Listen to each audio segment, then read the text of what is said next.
Bloomberg Audio Studios. Podcasts, radio, news. This is Bloomberg Businessweek, insight from the reporters and editors that bring you America's most trusted business magazine, plus global business, finance, and tech news. The Bloomberg Businessweek podcast with Carol Massar and Tim Stenovec on Bloomberg Radio. We have Monica Guerra here in studio with us, policy analyst at Morgan Stanley. And so as we listen to this music in the back, we'll keep it going just for some flavor and feel as we go forward. Monica, great to have you with us. And I'm kind of curious how you, as someone who is following this from an investor perspective, sort of processed what we've seen so far in the first speech, the formal inaugural address, in the kind of second, more loose inaugural address that we got after that. What's it telling you about how the policies of this president are going to be rolled out? Yeah, I think at first, if you're looking at the executive orders, right, he essentially went through his, top line items, including immigration, right? Some strict immigration reforms, and that could have a longer term impact on the economy. So day one, we have to see exactly what that looks like. How is it going to take shape? How are they going to implement? So one of the things we spend a lot of time thinking about and talking about is not just the magnitude of the policies, but the pacing and sequencing. So if you're just focusing day one on immigration, you have to consider that has the more of a 5-year lag to truly having a pull on the economy, because you're looking at demographics, fertility rates going down, et cetera, over time. And so that is a more gradual impact. Now, if you're looking at some of his more economically stimulative policies that are deregulatory, et cetera, that could have a more immediate implication. Well, would it be possible to have more of an economic shock from immigration policy, whereas the effects would not be lagged if indeed he does follow through with essentially deporting up to 11 million people from this country? That, again, is a very large number. So when I say magnitude and pacing, if it is at that magnitude, yes, of course. Is it not realistic for us to think about it at that magnitude just because of logistical reasons? That's essentially where my position today stands. Obviously, if you're going to engage the military and have other tactics, that could change the perception. And I think a lot of us here are involved in the waiting game. But if you're looking at the 500,000 folks who are in the criminal justice system already that would be easily deported, that's about net 200,000 more than the annual 300,000 that are deported. So that has a very different impact. Now, if you're going for that 11 million, I find that to be a quite a large number that would be difficult to quantify in a very swift period of time. You could get a significant shock. Obviously, the industries that are going to be impacted the most, say if you get above that 500,000 number and you're starting to deport folks who are not in the criminal justice system and are already not participating in the economy and in labor, it's going to be agriculture, services industry, et cetera. So we have to, focus on those areas, especially as investors, as the policies actually roll out. All right, we also want to bring into the conversation Jennifer Lawless. She is professor of politics and public policy at the University of Virginia. Professor Lawless, you've been listening to our conversation. Are you getting a better feeling of the prioritization of policy within the Trump administration by the president of the things that we need to kind of keep a watch on that you think he initially is going to tackle? Is it clear to you yet? It seems like this speech today, both the formal speech and the informal one, and everything that we've heard since the election, is consistent with the campaign trail priorities. So immigration will be one of the first things that are tackled. Tariffs and how that's going to affect the economy will be the second. And on the back burner will be things like abortion, where he's ready to act should Congress manage to pass that kind of ban. We also saw during the speech today that there are symbolic things that he's going to be doing to speak to his base and to try and demonstrate that he's going to fulfill campaign promises. So it's very unheard of in an inauguration address, for example, to state that gender is binary. And so things like that are going to be the kinds of things we're going to hear over the course of the next few weeks, I would assume. Jennifer, help us out here navigating all of that, because I think that's going to be the thorniest part of this and the challenge, at least in these coming days. How you decide what is symbolic and what has teeth, what's going to be something that you would be tantamount to a major policy change. How are you going to navigate that as we kind of look at the rhetoric, at these executive orders, at maybe more formal speeches and addresses from the president? How do you process all of that? Well, it's symbolic if Congress ultimately has to act in order to change policy and hasn't done that yet.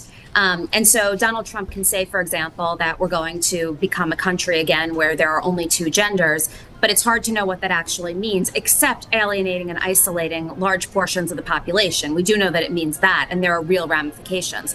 But in terms of policy, at this point, his rhetoric doesn't change the way that states conduct the business they've been conducting. When it comes to immigration, where the federal government does play a clear and active role, and Donald Trump or any president through executive order can shape policy, that's certainly going to be more than symbolic. Can I just say, I'm thinking about all of the HR teams in, global corporations or corporate America who are like saying, okay, now how do we address this with our employee base in terms of, just two genders? And, I'm assuming they're going to have to be addressing this. It's just something that I'm curious to see how this will play out over this week. I don't know if that it matters for companies. This might be something. My understanding is this is like the federal government. It's passports. A company can do whatever. I think a company can do whatever it wants. I don't know. I guess so. I don't know. I'm curious. Monica, for your company, Morgan Stanley, and some of these issues that are coming down. I don't mean to put you in the hot seat. She's in the hot seat. But I do think about these issues will have to be addressed by companies. And, it is something that Morgan Stanley has to deal with on a daily basis. I can't speak on behalf of them. I'm not on our legal team. That's not an area, right, that I focus on. But policies in general, right? Policies in general, right? I keep an eye on all of that. I sometimes have conversations about what we think the administration might do. That said, when I'm thinking about messaging, I think another sort of pivoting away from the DEI discussion, I want to focus on tariffs real quick, just to sort of move the conversation Definitely away. Done. Definitely done. Yes. Now with Compliance is very happy with that. Come back doesn't mean Now with tariffs, I think it's important to note that we got a lot of really big messaging, and that's why, with the immigration comment, right, with the 11 million number, I really want to highlight that with tariffs, they came in, they were saying they were going to do all of this significant action on day one, and now they're going to do a study. Right. So that's why we have to see things as they come out, right? You have to see the actions. Actions speak louder than words. It's like when your kid comes to you, I want this toy. Right. Let me think about and it. We're going to study it. So that's important, right? When we're sort of trying to suss through what this means for markets and the economy. Now, one of the things that we're really focused on and trying to hedge for is, is all that enthusiasm around Trump priced in? Is this an opportunity, right, for Trump to disappoint? If he doesn't go big on I would say, corporate tax cuts, for example, that's a really, I would say, important area where investors are focusing on. They're expecting a cut as deep as 15%. But when you're thinking about the broader fiscal system, it's important to take into account what they can and cannot achieve. And if they're trying to offset debt and deficits, if they're trying to find cost savings, cutting a corporate tax may not be the first thing on the agenda. So if that is not delivered on, do we see equity markets and the stock of companies react in a way that is negative? Yeah, I would say you would see multiples, right, have a correction. I can't speak to, how long that would last. I don't know what the messaging around it. In your view, is but that 15%? What's priced in is the 15%, is the enthusiasm, right, around this pro-growth, incredibly pro-growth messaging. And so when I'm thinking through where are the risks and opportunity sets, one of the risks that I'm focused on is the corporate tax cut. Jennifer Lawless, I want to bring you back in here. We were talking a little while ago just about how this president sees himself in the context of history. And I'm curious what stood out to you about the remarks he made. And I think that second speech he gave was so illuminating in that regard, that there are still a lot of things that he's clearly ticked off about that happened last time around.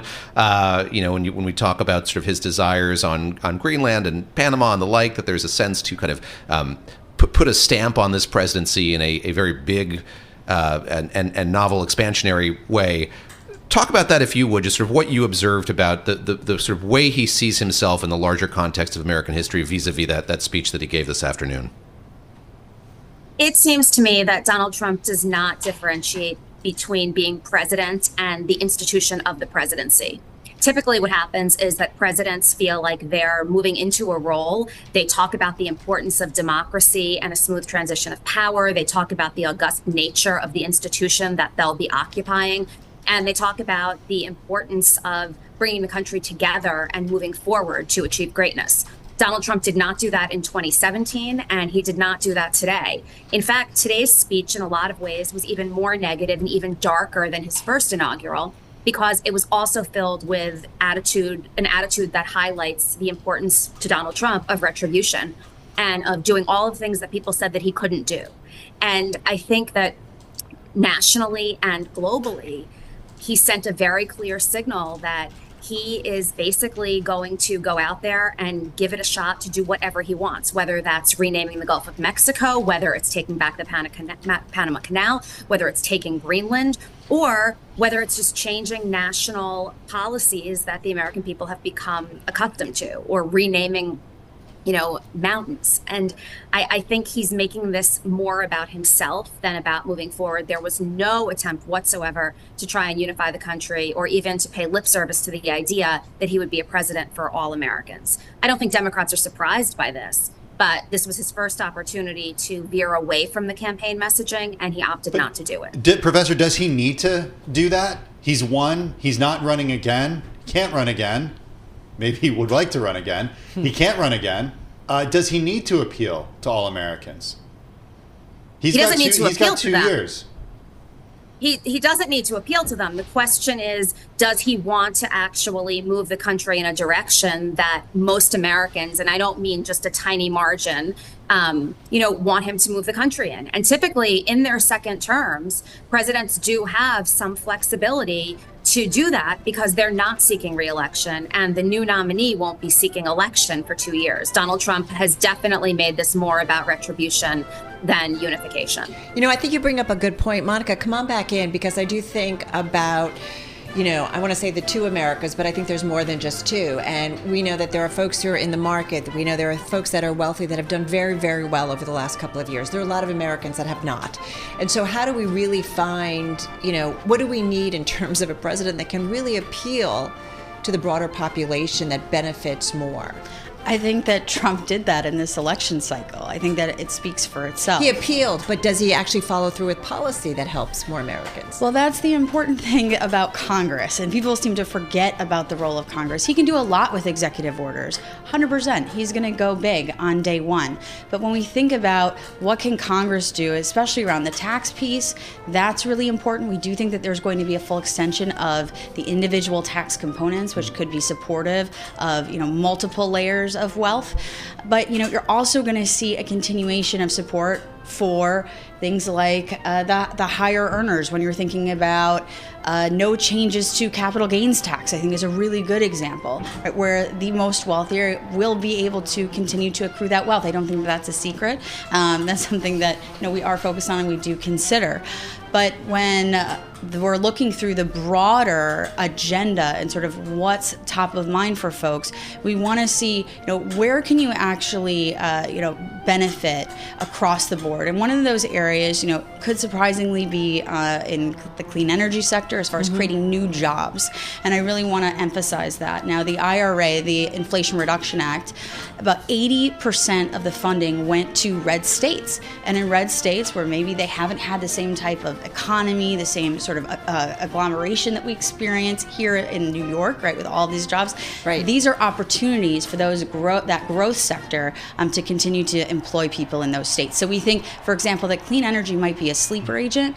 You have oil, sort of when you're thinking about messaging, oil, drill baby drill, all of that sounds really exciting because it's going to lower prices at the gas pump. Again, that's also would be a regressive tax and help lower income folks if they're able to lower the price of gas. But what's important about that is that if you're lowering the price of gas, you're lowering the cost of oil in the markets, right? It will sell off. I think it has sold off today, if I was correct. And with that, comparatively, we think that clean energy could have a nice opportunity to outperform, not just on a relative basis, but also because it's sensitive to rates. And if we do get some rate cuts at the latter half of the year, we could see clean energy make a surprise upturn. All right, we're going to leave it on that note. Monica, thank you so much. Policy analyst at Morgan Stanley. Jennifer, our thanks out to you as well, politics professor at the University of Virginia, for joining us and our roundtable. You're listening to the Bloomberg Businessweek podcast. Catch us live weekday afternoons from 2 to 5 p.m. Eastern. Listen on Apple CarPlay and Android Auto with the Bloomberg Business app. Or watch us live on YouTube. All right, folks, we're going to continue to monitor the comings and goings at the Capital One Arena and certainly bring you those incidents and activities that are certainly important to the Bloomberg audience. In the meantime, Henrietta Treyz is important because she certainly parses through some of the business developments, political developments, and what it means for investors and the Bloomberg community. She's co-founder and director of economic policy at the investment advisory and consultancy firm Veda Partners, joining us on this Inauguration Day, Monday. Henrietta, as we continue to watch the festivities at the Capital One Arena, talk to us about this day and for you, what has been maybe most important as Donald Trump has now, begun his second term here. Yeah, thanks so much for having me. The most exciting part for me is to watch all the staff go into the White House, which of course occurs behind the scenes, but starting to see the rollout of executive orders, of the memos that were released earlier in the day. And now obviously President Trump, as expected, is going to hold very ceremonial signings of a lot of these executive orders that Congress is going to take a really long time to pass any legislation after this Lake and Riley bill. And so this is really going to be some of the first, 1-2 punch stuff that Trump can do during his second term in office. Henrietta, I'll ask you a question I've asked a few other guests, and we're trying to see if anybody knows the answer to it as we watch the Butler Fire Department parade in. And of course, President Trump was shot in Butler County, and a member of that fire brigade was killed during that attack that took place over the course of the summer. We're curious about tariffs and trade policy timing. I know that's something you're monitoring very closely as well. Jamieson Greer, the president's picked to be the next U.S. trade representative. We gather there won't be an announcement about trade policy today. What's your sense of how that's coming together? Sequencing is a word we've heard a lot over the course of our broadcast today. What's your sense of the sequencing, and we might get some more detail on that trade policy? Yeah, interesting question. And some of it sort of answered or at least implied by the pomp and circumstance of today. Some of the least well-received commentary from President Trump during the earlier ceremonies from Republicans in the Senate came around his announcements that he was about to impose tariffs. And the first thing that really comes to my mind is that USTR Jamieson Greer has not been confirmed yet, and the senators get to vote on that. So I think from a sequencing perspective, it makes sense to hold his hearings and have his vote in the United States Senate before he implements additional tariffs, either under phase 1 of the U.S.-China trade war or even against Canada with IEEPA. Whatever happens on tariffs is going to land on Howard Lutnick at Commerce and Jamieson Greer at USTR, Scott Bessent to an extent at Treasury. And those are Senate confirmed roles. So some of those are going to start tonight with Marco Rubio, we understand, and then throughout the rest of this week. So I would expect some initial trade action right after those folks get confirmed. Otherwise, those Republican senators from farm states who are going to be hit the hardest in any retaliatory measures are going to have problems and maybe hold up some of his nominees. So I think it makes sense to expect this to take a couple of days before you see a major action aside from just, signing some executive orders to study the issue of tariffs. How do you read into the report that Bloomberg News and the Wall Street Journal had earlier today about the president not going through with tariffs on day one, going through with tariffs immediately? Is that instead forming this sort of study, doing this sort of study of trade policy in order to come up with something that may be different than what he talked about on the campaign trail? Is that a win for people in the administration such as Scott Bessent or more traditional Wall Street folks? How are you viewing that? Yeah, I would separate Scott Bessent from traditional Wall Street folks. Scott Bessent, of course, supports a gradual escalation of tariffs. I've heard him say directly 5% increases per month. So I wouldn't expect him to be the voice of opposing tariffs wholesale. That's not in his agenda. My expectation is that we have a lot of very serious campaign promises that Trump promised to deliver on the trail on day one. And most of those pertain to immigration, which we're seeing, transgender rights, energy policy. So I think there's going to be, 100 different executive orders. There's a lot there to chew on. When it comes to the tariffs, one of the things that I've really wondered about is whether Jamieson Greer at USTR would adhere to the enforcement mechanism of the phase 1 trade agreement, which if he does, by my math and calculations, if he, suggested that he's going to pull out of phase 1 today, that doesn't necessarily lead to tariffs today. It leads to tariffs in the May-June period, after you have a series of preset negotiating times and interactions with the vice premier in China, with other trade officials, the deputy secretaries at USTR. So a lot of that is going to depend on the specific enforcement mechanism in the phase 1 deal with China. Where Canada and Mexico are concerned, what we've seen in the past is announcements of IEEPA tariffs, but then a 10-day lag period. And then just before the lag period expires and Canada or Mexico have announced their retaliation, the tariffs get pulled off. We saw that both with IEEPA and with Section 232 with Canada. So I think everything is very much on the same trajectory. I would caution against being optimistic, 5 hours into Trump's term, that we're not going to see tariffs. That doesn't really stand to reason to me. No, that's fair. That's fair. I will point on our live blog, Brad Bechtel, head of FX over at Jefferies, sharing his views with our team and saying, while there's some relief in the markets, again, markets are closed, but we are watching futures trade. And we did see them move a little bit higher, maybe on some relief that maybe the tariffs weren't forthcoming, at least not today. And we did see the dollar slide. Many still feel tariffs will eventually come. So Monday's dollar decline may only be temporary. He weighing in on this. Henrietta, how do your clients, if they reach out to you and say, okay, but what are we supposed to take seriously when President Trump talks about Greenland or Gulf of Mexico becoming Gulf of America, talks about taking back the Panama Canal? What is the realistic conversation that you have with clients around this? Well, when it comes to Greenland, I think a lot of the conversation when we talk about it revolves around some of the other components that we see from nations like Canada and Russia and China. Where are we getting minerals from? What is the purpose of this Greenland conversation? There's an expectation or a view on the street that this is more just for show. I'm not sure exactly what market moving event would come from designating the Gulf of Mexico, the Gulf of America. I'm not sure that you necessarily invest that way. So I don't spend a lot of time talking about it with clients, but we do have some really core focus points on things like, do you close the Panama Canal? Are we really putting tariffs on Mexico to close the immigration border? Things along those lines we focus on for sure. Let me ask you lastly about taxes, and it's something that we heard from Scott Bessent when he was at his confirmation hearing. He's saying this was the biggest priority for him and for this administration. When will we see the conversation about that among lawmakers begin in earnest on extending those Trump-era tax cuts? That conversation is very much well underway. You have seen now a number of different sort of like working papers from small committee groups and then also the broader budget and ways and means committees. So that conversation is advancing on the House side because, of course, the House and Senate have two different ideas. The Senate wants to move forward with a two-track reconciliation package that would get Trump a win in the first 6 months of his administration, where the tax bill is really more realistically not going to pass until December. So I think those conversations are already well underway. You can see it with the SALT caucus going down to Mar-a-Lago. That's all about these deficit numbers that are going to have to be incurred, how to proceed with the budget reconciliation strategy and passing a budget resolution. We're very much already seeing that in the works, and I think it's really going to come to a head starting probably next week when they have to pick one or two reconciliation bills. I'm biased towards the United States Senate as a former Senate staffer, so I have 80% odds that we do the two reconciliation bill path. But that's really already underway, and I think we're going to have to see members move in that direction the next couple of days. All right, we're going to leave it on that note. Henrietta, thank you so much. Really appreciate you joining us and weighing in today. Henrietta Treyz, she's co-founder and director of economic policy at Veda Partners, joining us from New Orleans.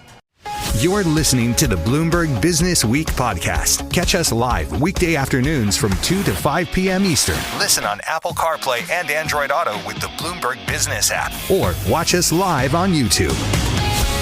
In our studio is Stefan Selig. He is back with us. He's managing partner at BridgePark Advisors, the financing advisory firm. Joining us now, you might recall he's been a frequent guest for us, former Undersecretary of Commerce for International Trade at the U.S. Department of Commerce. That was during the Obama administration. He also headed the International Trade Administration, spending also nearly 3 decades on Wall Street. As we like to say, Stefan, you're this great intersection of public-private policy. How are you feeling on this inauguration Monday?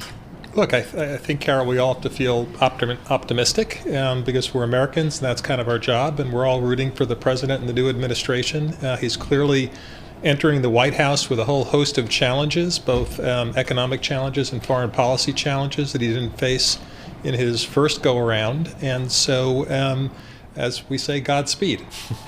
What did you learn during the first rodeo that you're going to come and kind of refer to this time around when it comes to what he's saying, what he's telegraphing? How useful is it to you, having lived through this before, as you think through the implications of his policy proposals? Look, I think that's the question. Are they policy proposals? Are they bargaining chips? Right. Is it bluster? Is it things he says for self-amusement? Or to be vindictive to others. And so I think we have to take a fair amount of what the president says, cum grano salis, as we used to say in school. That being said, the fact is the country is facing a whole raft of challenges that I think the American population has felt that political leadership on both sides of the aisle has not been effective in addressing. Does it look to you like business leaders are getting too political? We had a Bloomberg analysis about $1.3 trillion in wealth on stage during that inauguration. People like Mark Zuckerberg, Elon Musk. Well, the most amazing thing, Tim, is probably in 5 companies. Yeah, exactly. I mean, it's like 3 or 4 individuals. Right. It's like the stock market. And it keeps... It's like the Mag 7 we're at the inaugural inauguration. Is that a relationship that, in your view, as a leader, is risky at all to these companies? Look, I think companies have to do what is best for their companies, their constituents, and their shareholders. And I think basically what they are doing is, getting behind the president. I think there is a general perception, not just in the technology sector, that the last administration was not particularly pro-business. And that was particularly the case in the healthcare and pharmaceutical industries, amongst others. And I think they're all hopeful that in this administration there's going to be a much more business-friendly environment. And I think, as I started off saying, they're Americans too, and they're getting behind the president and the administration to put their particular companies in the best position that they can be in, and that's kind of their jobs. Stefan, I keep thinking about, notes you shared and what you said when you kicked off the conversation about the world that Donald Trump is coming into in his second term. It is more complex. It seems there is more volatility. It's not just something, we see it play out actually in the financial markets to some extent. So what's his first test? Is it Russia-Ukraine? Is it continuation of the Middle East peace or ceasefire? Like, what is his first test, do you think, on this front? I'm not sure or more domestic. You do it seriatim. I think they're going to, all come together and he's going to address them. I think he's probably, Carol, going to focus on the things where he's likely to be able to be the most impactful. So, for example, he's probably learned from his North Korea experience that there are certain fights that are, not necessarily worth getting into. But I think he is going to sense that he has a real opportunity. He's got a real opportunity in the Middle East. He's got a real opportunity with Russia and the Ukraine. He's got a real opportunity to reset our relationship with Europe. So I think there's a whole host of both domestic, economic, and foreign policy opportunities that the president's going to go after. As a marching band from Middletown, Ohio, which I believe is a J.D. Vance hometown, makes its way through Capital One Arena, let me ask you about your former job at the Commerce Department. We were talking with Henrietta Treyz a moment ago about waiting to announce trade policy until a U.S. trade representative is in place. I've been thinking a lot about how this economic team works all together, if it's going to be fractious, who's going to call the shots. Can you just talk about the relationship between Commerce and the U.S. trade representative and the White House when it comes to hatching and imposing trade policy? How does it all work together? How should it all work together? Well, it is, the bifurcation historically has been that the United States Trade Representative was primarily focused on trade agreements and negotiating trade agreements. And with the exception maybe of the renegotiation of the USMCA, I think everybody expects that there'll be very few trade agreements, that it's really not going to be part of the president's and this administration's trade arsenal. So I think, frankly, the Commerce Department will be much more central in driving 2 things, which is to create a level playing field for U.S. companies to compete most effectively overseas and to attract foreign direct investment into the United States. The tariff issue, frankly, is not just, it will not just come from both of those departments, but will come from this new external revenue service that he's thinking about. I'm not sure how that's. I'm not sure how that will necessarily be different than the customs arrangements that already take place. But What I would say is that the tariff conversation is not particularly well understood. So the president today focused primarily on the revenue-raising benefits of tariffs. That for sure is true if in fact they're paid, because if they're paid, the Treasury then gets the money. But he also talked about creating opportunities to have the reshoring and resourcing of American manufacturing. If because of those tariffs, foreign goods are not going to be coming into American shores because they're more expensive, then there's not going to be the revenue opportunity, it's not going to be collected. So it's kind of, you can't have it both ways. We had an earlier guest who suggested, I can't remember who it was, that said maybe he doesn't understand tariffs and how they work.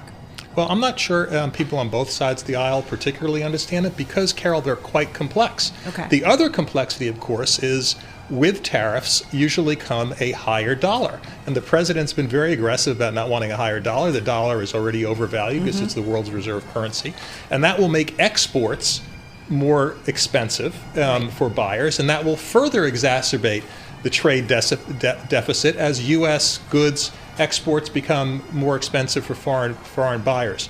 So none of these things are actually simplistic. And most importantly, the benefits of tariffs are many-fold, but they're often conflicting. I think maybe if President Trump were sitting here listening to this, he would say to you the idea of tariffs is to get more of these goods made here in the United States so we don't have to import these things. I think an economist would say, well, we don't live in a world where that's necessarily efficient because of what we do here in the U.S. versus specialties outside of the world.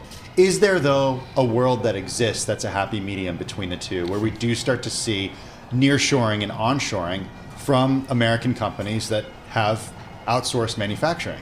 So I think, Tim, that is exactly the point. So if you go back to the economist in the 1700s, David Ricardo, it was quite simplistic, which is, everybody should produce and have a comparative advantage. What I think we're learning around the world, and what I think this debate fundamentally comes down to, is the economic benefits of trade may have to be subordinated to some of the other important aspects of trade.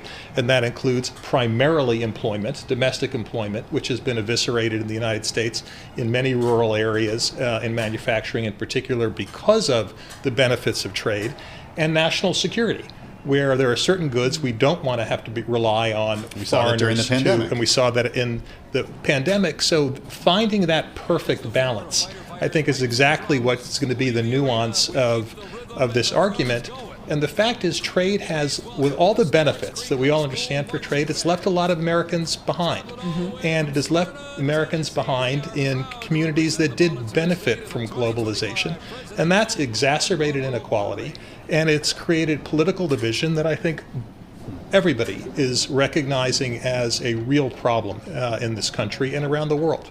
Should we be worried about how disorienting it can be when major policy changes happen suddenly? So I think about trade policy and the imposition of these huge tariffs, which are not going to be, as I gather, narrowly tailored but blunter. I look at immigration and the administration's promise to deport not just hundreds of thousands of people, but millions of people, that happening very suddenly, and how that might unsettle the labor market. We're talking about something that's not going to happen in certainly not a smooth way. It's going to be sudden, and I wonder what the consequences of making decisions like that are, policy moves like that are, yes, to the economy, but to markets as well. It's going to be sudden, and I imagine quite jarring. Look, it's one of the costs of our political system, right? I mean, other countries around the world, China has the benefit of the stability of a ongoing, long-term, consistent leadership role, but it also has costs, right? You don't have the ability for their populations to elect new leaders on a regular basis. So I think, of course, there's going to be some disruption, but with that disruption creates the opportunity for change. And I think one of the things we're seeing in this election is the American people were quite clear is that we need a change in Washington. We need a change in direction, and hopefully that change will lead to some of the results that benefit Americans. Is the U.S. no longer a superpower, or is it headed in that direction? We are the superpower, Carol. At this moment, yeah. At this moment, and I think we will continue to be. We have unrivaled benefits. So the president talked about our energy self-sufficiency. We have the most powerful military in the world. We have the most innovative economy in the world. We have the broadest and deepest capital markets in the world. There are so many things that differentiate ourselves from every other country. That being said, I think the role of the superpower is going to change. And so countries are not going to be able to rely on us in a blank check way. One of the things I think you've heard from the president today is there is going to be a cost associated with the benefits of relying on the United States as a superpower. And a lot of the people that have benefited from that umbrella are going to have to contribute in different ways. Is that a good evolution? I think it is a good evolution, but most importantly, it's a realistic evolution, because the world has changed since the Cold War, since the end of the World War II, and a lot of the world order, the liberal world order, which is called, which it's often referred to, was put in place at the end of the Second World War. And the end of the Second World War is not the world of 2025. We had the Cold War after that. The Cold War ended, and now we have a different world. We're competing with China in a different way.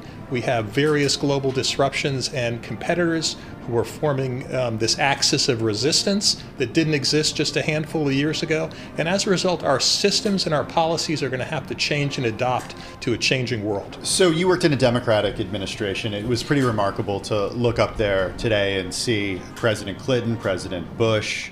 You also had President Obama there, as well as a lot of folks up there who had run for president unsuccessfully.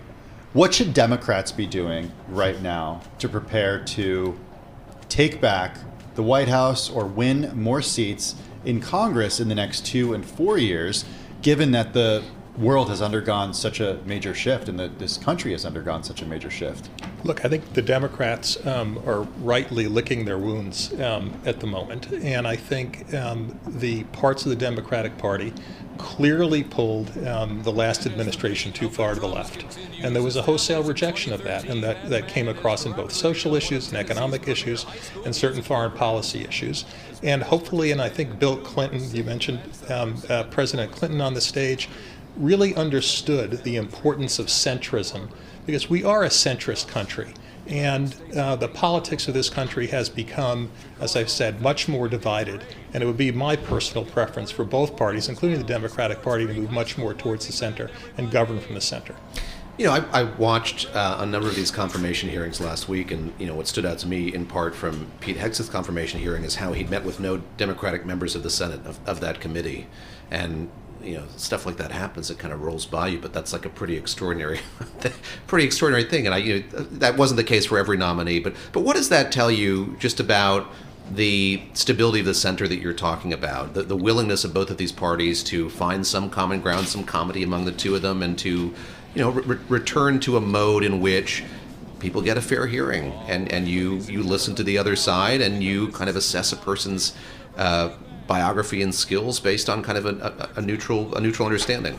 David, it's very unfortunate that we're seeing less civility in public discourse generally, and certainly amongst our political leaders. I know when I was getting confirmed for my position by the Finance Committee of the United States Senate, which at the time was chaired by a Republican, Orrin Hatch, who's passed away, the senator from Utah. He went after me in all sorts of ways. And at the end of my hearing, he said, Mr. Selig, you are more than qualified to be the Undersecretary of Commerce for the United States of America. You will get this committee's support, and you will get confirmed. And it was a very, to me, poignant moment where there was an opportunity to fight for him to make his points in a very public setting, but at the end of the day, do what he believed was the right thing to do and communicate it in a highly professional and constructive way to me. And I just hope there are other senators and political leaders in the country that would take that as an example. Can I ask you, is there too much money in politics at this point, and maybe that's why we're not necessarily getting policy that benefits more or most of America? I don't know, Carol, has there ever not been money in politics? I mean, I do think Citizens... were you doing this show since before Rome? But I do think Citizens United changed something. I mean, it allowed these people like Elon Musk to go spend $250 million. It's on a whole other level. It's politics and time. right? I mean, these processes take too long. But you could come up with a whole host of things. You can add that to the list. The Electoral College at the moment, the gerrymandering. There's a whole host of things that I think in an ideal world we would change for sure. And if you look around most of the other major democracies in the world, they're not doing it the way we're doing it. And so if they're not doing it the way we're doing it, you got to scratch your head and say we're really doing it the right way. I guess this gets to what we've been talking about, which is this desire clearly for Washington to be fixed or made different, and I think that the frustrations are widely shared. Well, I think it gets to the point too of just having, you've come on too, and we've talked about people doing really well, and if you've been in the stock market, if you've been an investor, you've done really well. But there are the K-shaped recovery, the K-shaped economy. There's so many people who haven't benefited, and so how do we get back there? I mean, is Donald Trump a step in that right direction? Well, I think certainly he is recognizing it. This goes back to your first question about what's going to be the actual policies and what's going to be the outcome as opposed to the campaign rhetoric, and that we will have to see. But I think this gets back to the Tim point, which is pure economic theory works in the classroom. Mm-hmm. We're not in a classroom, and for example, China doesn't play really by the WTO rules that everybody was trying to abide by, which broke the system.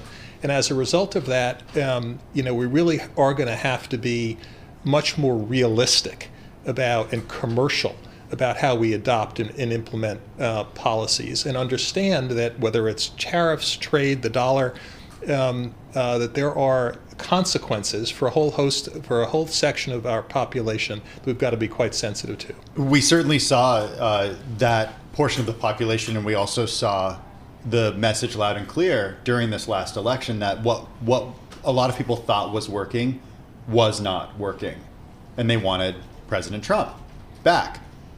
I'll ask you the same question I asked Ed Price earlier. What happens if those people's lives do not improve over the next 4 years? What's sort of the next evolution of this? Boy, I'm not a particular alarmist, Tim, but what I would say is, you have no other choice but to kind of go back to the drawing board, and then you have another election. And I think it's as simple as that. Well, I do wonder about the kind of back and forth that we've seen coming off of Barack Obama, and then going to Donald Trump, and then going to Joe Biden. It's been a bit of whiplash. Yeah, right. And it just speaks to, the American dissatisfaction, or at least some Americans saying, listen, this is not the way forward. But I think, Carol, that to me, and that, by the way, is not an American point, right? You're seeing that around the world, in the United Kingdom and elsewhere. And I think that to me is the point, which is political leaders globally have failed their populations, and that is a global phenomenon. And I think the single thing that I am most excited about as President Trump takes office is the potential benefits of a real disruptive force who's going to do something different than traditional Democrats or Republicans might have done. And I think we really are ready for some disruption. This is the Bloomberg Businessweek podcast, available on Apple, Spotify, and anywhere else you get your podcasts. Listen live weekday afternoons from 2 to 5 p.m. Eastern on Bloomberg.com, the iHeartRadio app, TuneIn, and the Bloomberg Business app. You can also watch us live every weekday on YouTube and always on the Bloomberg Terminal.